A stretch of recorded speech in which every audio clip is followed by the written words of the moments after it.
Most of our conversations focus on practical career transitions for teachers, be that coaching, consulting, training, instructional design, project management, and other paths beyond the classroom. Today's episode takes a slightly different route.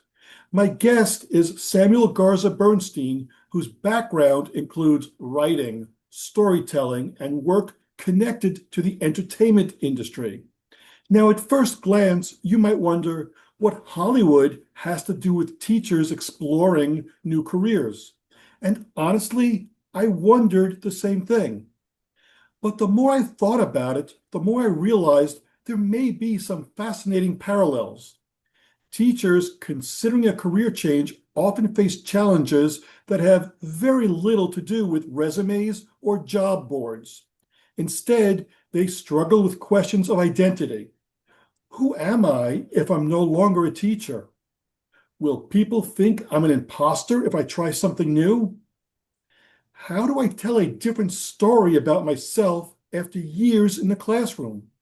In many ways, those same questions show up in entertainment, where actors, writers, and performers are constantly reinventing themselves, stepping into new roles and navigating the uncertainty that comes with change.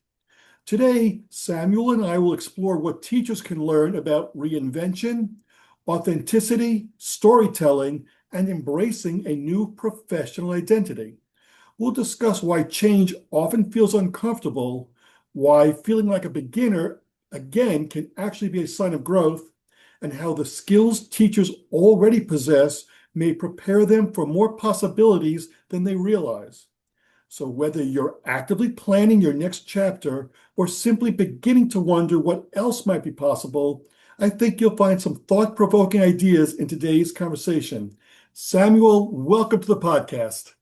Thank you. Thank you for having me. Well, let's begin with the very evident question that teachers often tell me they feel like imposters when they begin exploring new careers. In Hollywood, actors, writers, and performers do constantly have to step into new roles. What can teachers learn from that process of trying on a new identity without feeling fake? Well, the very idea of identity and authenticity is so much less fixed than we imagine it is. I mean, I think in some way we imagine, okay, we grow up, we become this person, and that's just sort of it. It's kind of like this set piece thing, right? And the truth is that we grow and we change constantly. And I think if teachers look at their own sort of bag of tricks, the ways that they function in front of an audience, really, every day they're facing an audience.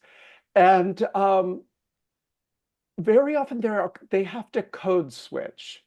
You're dealing with a lot of different students at different levels of interest, different levels of achievement. And I think most teachers find themselves kind of morphing their approach in ways in order to reach the students that they need to teach.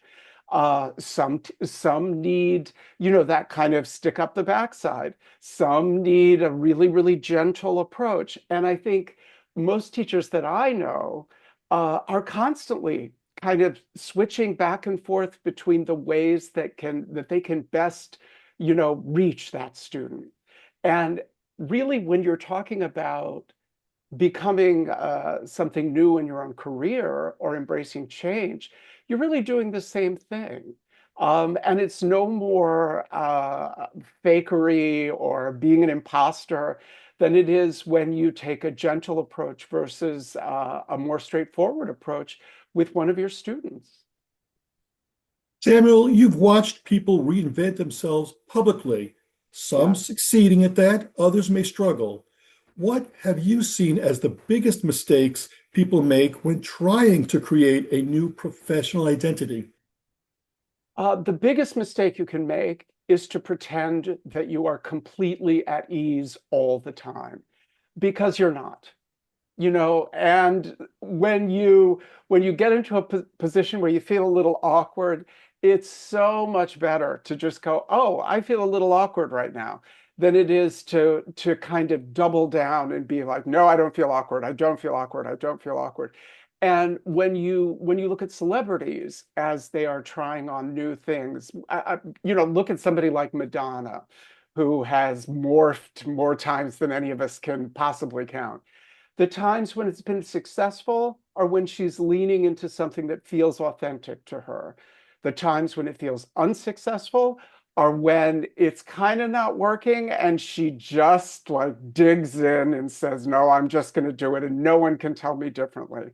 Um, you know, you you got to like bend with the wind a little bit, and not everything is going to work. And I think when we communicate with one another, um, being a little awkward sometimes, acknowledging our own feeling of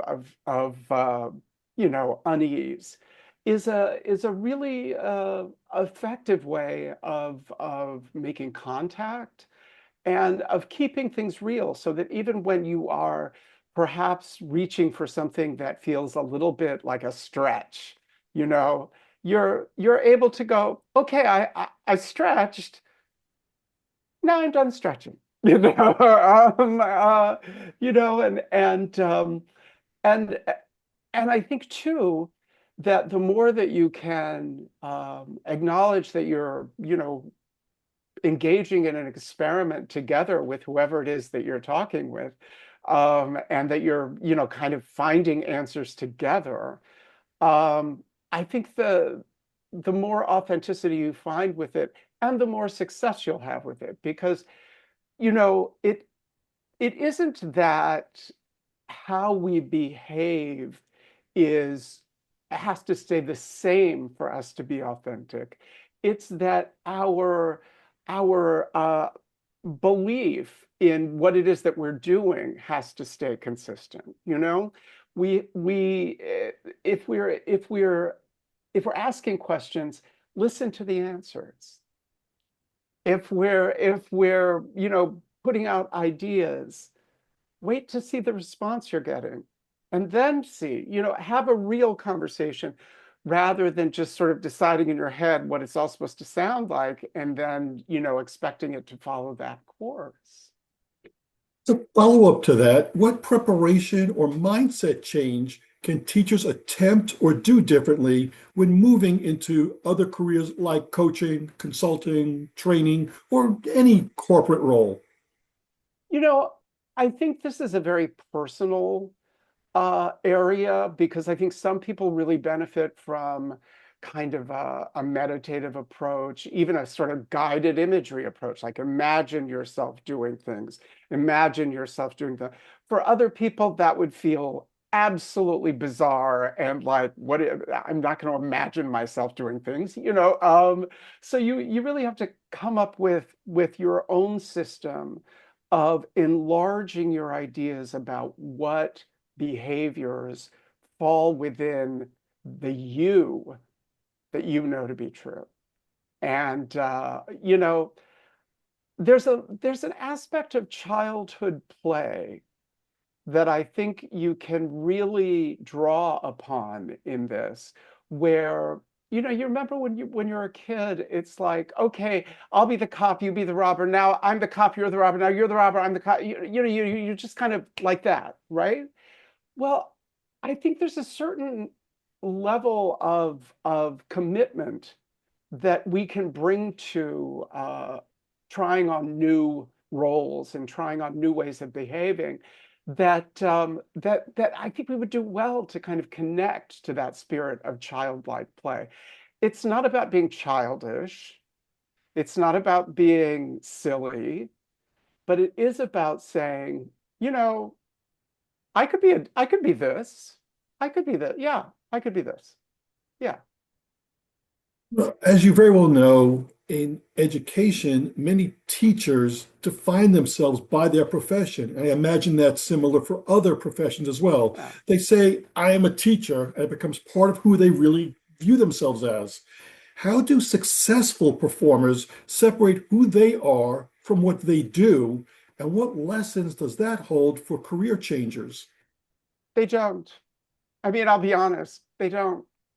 You really, when you give your life over to something, whether it's as a writer, as an actor, as a teacher, as a doctor, no, I don't think that you really. I think it's. I mean, I think it's a mistaken idea that you can tell someone, oh, well, just separate yourself from what you do, because it's such an integral part of your self image, your of your true self, I think. And I think once a teacher, always a teacher. I don't care if you become a consultant. I don't care if you become the president of a country. You are still, in your heart of hearts, someone who teaches. And that is a really noble profession. So when you add that feeling of pride and nobility to whatever the new career direction you're taking, how can that not be win-win? You're not giving up anything. You're just bringing that into the fold of this new activity that you're doing. I think that will be very reassuring to those listening to us talk right now that they don't have to give that up. They can remain a teacher and just be in some other career or profession, but not lose that which they bring to it. No, and I mean it's such a I don't know, it strikes me as almost impertinent to ask that of someone when this is such an important part of what we do with one another as human beings, teaching. I mean, what can be more important than that? And you know, honoring that and letting that become part of what you do, that's about sort of a holistic approach to the things that you're doing in your life. You know, and the creativity that's involved with writing, with performing, with directing, all of those things that are part of my life, that creativity is every bit as apparent in all forms of teaching, I think, in all forms of good teaching. Certainly, certainly. Hollywood is full of stories about overnight successes, but we all know most careers are built through years of auditions, rejection, and reinvention. Yeah.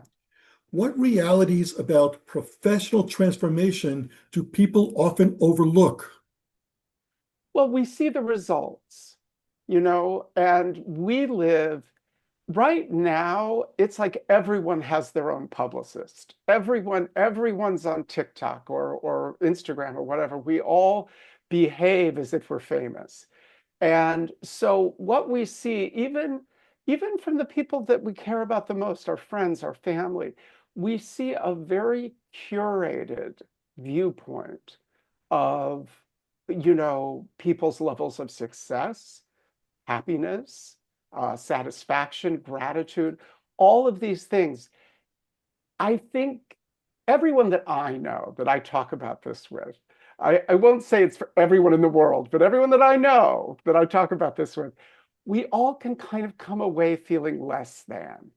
Like we're slower than everybody else. We're not as on the ball. We're not as with it. We're not as smart. We're not as happy. We're not as cute. We're not as filtered. We're not as young. We're just, any kind of litany. You can look at all of the feed that we all get on social media, and it can make us feel less than. Now, our task is to pull from that feed the things that make us feel empowered, that make us feel good about ourselves, and make us feel like all things are possible. It is a very difficult process because I think really the whole scheme is kind of designed to make us feel kind of less than so that we buy stuff. It's all about getting us to buy stuff. We don't have to buy things if we feel satisfied and happy. We need to buy things if we feel unsatisfied. And, my life will be completely different if I get this vitamin supplement. Maybe it will. Wait a minute. So it's a process where we really have to be very mindful about what we listen to, about the stories we tell ourselves about ourselves, about the way that we believe that we can accomplish things. Look, we're not going to get everything we want. We're not going to, we're going to go after all kinds of things that we don't necessarily get. But if we can mindfully take part in participating fully, trying our best, doing what we know is our best, and doing it with a kind of sense of authenticity and integrity, then at the end of the day, I think we can hold our heads up to ourselves, you know? But there's an awful lot of static out there, like trying to make us feel like we are just so much less than. Samuel, as someone who's a screenwriter, an author, what makes for a compelling career change story? Something that's motivated by something real. Nobody wants to hear a story that's like, well, I was bored doing this, so I thought, why don't I try this? Now, that may be true. I mean, sometimes we do just try something new because what the hell? And that's fine. There's nothing wrong with that. But when we communicate what it is that we're looking to accomplish, I think there are tools that we can use to make our storytelling sort of compelling. And having in script terms, it's called an inciting incident, something that like started you thinking about something. So I was in front of my classroom and this thing happened and this kid asked a question and it made me wonder, why isn't anybody doing that? That kind of thing. You need something that starts with that. Why did you start questioning this? And then what was your process for looking into it? And why was that interesting to you? What was it about it that made it, if it's not interesting to you, then why would it be interesting to anybody else? When people ask me why I write about people that I write about. I just got off the book tour of writing about Roddy McDowall, who was a long-term Hollywood star for 60 years. Now, there are a lot of ways that I can answer the question of why did you write about him? I mean, the absolute true answer is, well, I had conversations with an agent and my publisher and my editor and what could sell and what could not sell. And we had like different names and we came up with this is not a compelling story. This is not making you go, oh, I've got to read about this. But another true part of the story is that my agent said, nobody has written a book about Roddy McDowall. And I went, what? Roddy McDowall from Lassie, from How Green Was My Valley, from Planet of the Apes, from Fright Night, from wait, what?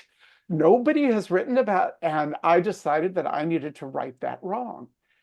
That's a compelling story. It's a true story. Both things are true. And I think that's the thing about storytelling. Lots of stories are true.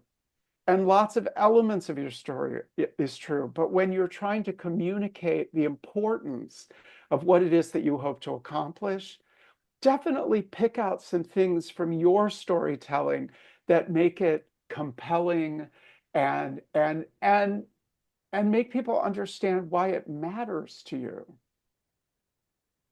Interestingly, when you shared your thought process around Roddy McDowall, not exactly the same thing, but I approached publishers with two different book ideas. One was how to succeed as an independent consultant. And that book has been written a number of times already, honestly. I Yeah. wanted to put my own spin on it, but to the best of my research, nobody had written from the client perspective. When do you source and select a consultant? how do you determine what a fair fee is? How do you manage a consultant? So it wasn't just the consultant's perspective, but from the company or client perspective. And of the two books, that one was much closer to my heart because I didn't have a whole lot more to say about from the consultant perspective that hadn't already been shared before. So Well, and interestingly, that is an absolute correlation because and first of all, like, I didn't really have anything to say. Well, um, there's kind of your answer. If you're starting to write a book, maybe having something right? to say matters. Yeah. And but what's close to your heart? What do you think? I mean, it's a combination of things. I think you can't just cynically look at the marketplace, identify a need, and go, okay, I'm going to fill that need. I mean, I get you can, but it's not a very organic way of going about creating something. Definitely, I'm sure there are many AI generated things that are doing just that, and God love them or God don't love them.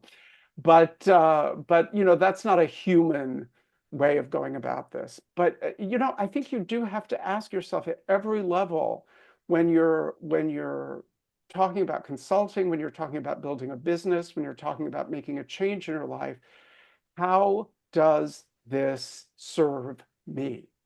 Like, what do I get out of this? And I don't mean in a selfish way. I mean, just but what does this feed inside of me? Now, we have to make decisions that are also based on making money and having a job. And, so not everything is just this giant wish fulfillment kind of, magic machine to go like, well, what will make me the most fulfilled? But when you are creating for yourself, it gives you that responsibility, frankly. It's not just a privilege, it's a responsibility of saying, well, what is it about this that can feed something that is hungry inside of me? Because you can't sustain it if it's not feeding you, both literally and figuratively.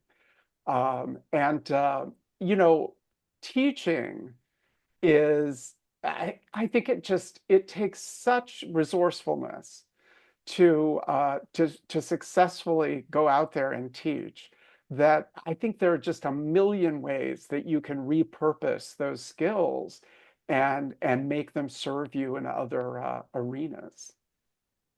Earlier in our conversation, you mentioned that adopting a new identity can feel uncomfortable, and to be comfortable in your discomfort. Yes. Why is it that people often mistake discomfort for a sign that they're on the wrong path? And when in fact it could be that it's actually evidence that they're growing. Because we're terrified of being wrong. And I don't know why that is. I mean, the greatest thing about aging is being able to say, I don't know.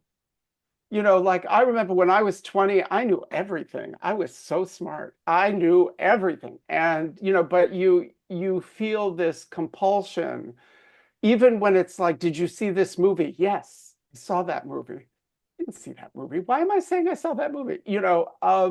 We're afraid to say that we don't know things when as you get on in life, I think what we realize is that there's a huge power in being very honest about not knowing things and also being honest about being wrong. Oh, I got that wrong. I'm so sorry. I made a mistake.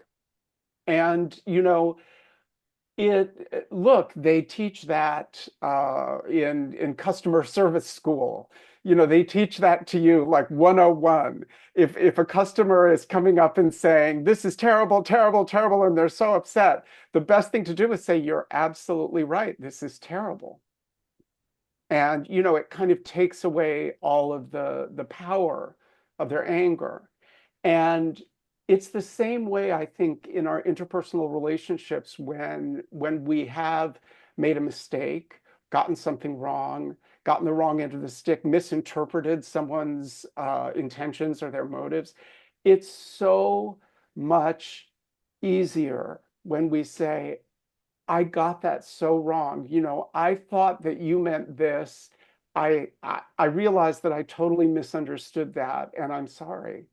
Without saying, I'm sorry you felt a certain way or any of those like caveat things, but to really and when it comes to the question that you had about, recognizing our awkwardness, it's that same sense of saying, oh, I might have gotten into the wrong territory, or I might have misspoken, or I might, we misspeak all the time. You know, it drives me crazy in the news when people play gotcha that way.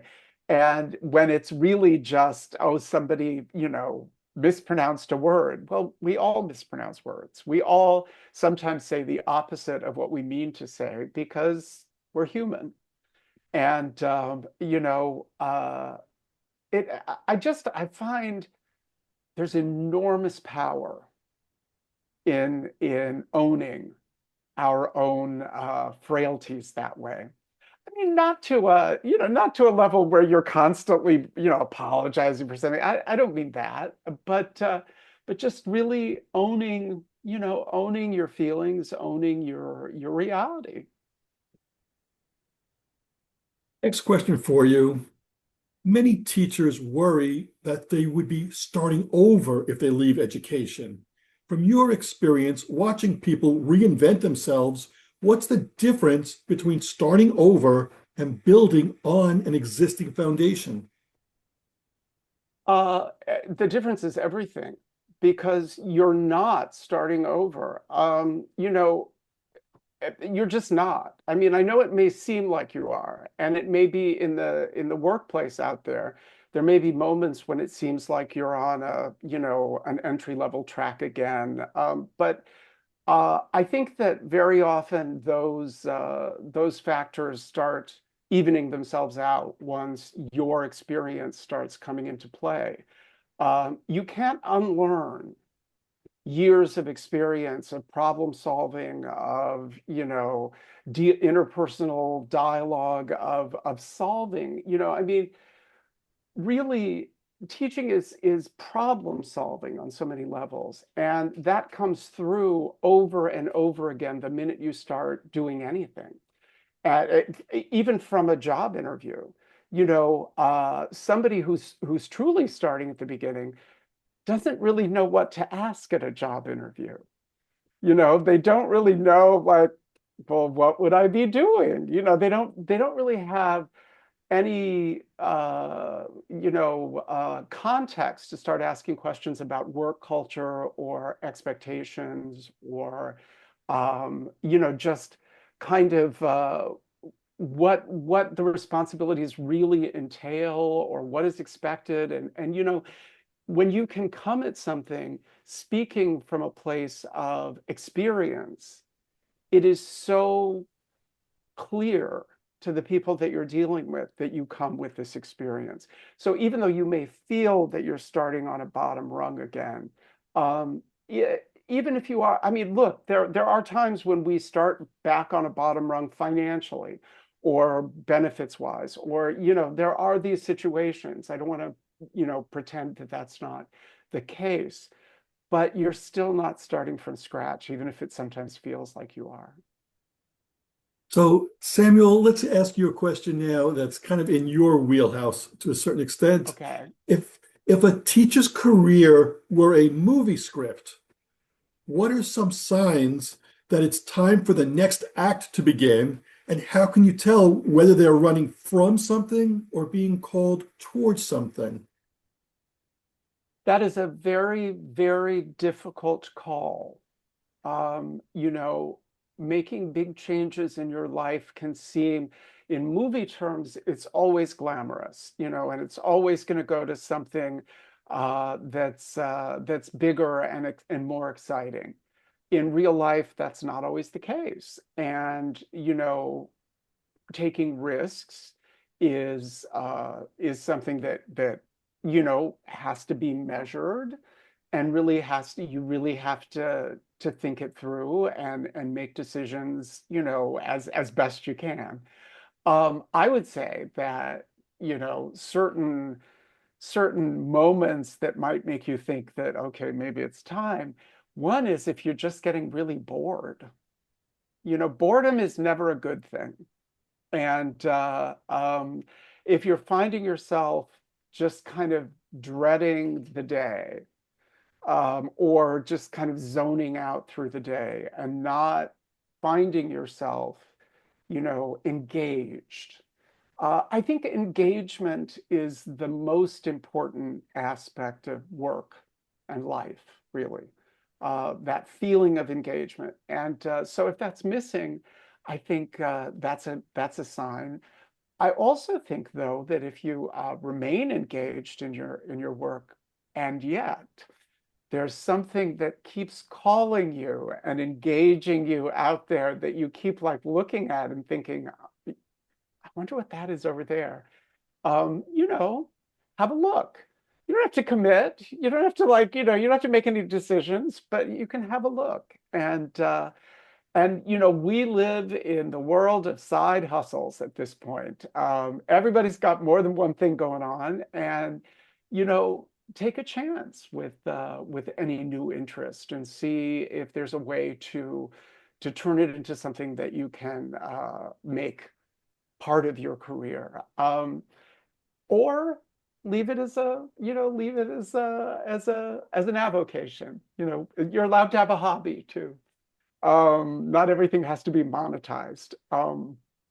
But the thing about movies is that they are geared toward movement, and they're geared towards making things seem exciting and glamorous. And that's what that kind of storytelling does, and then we all have, a great lesson, or we have a great, life is not always that neatly tied up. And, I would hate to, I think there are lessons from the entertainment industry that can be absolutely utilized, but wanting everything to be sort of glamorous and exciting maybe isn't one of the lessons that should be taken to heart.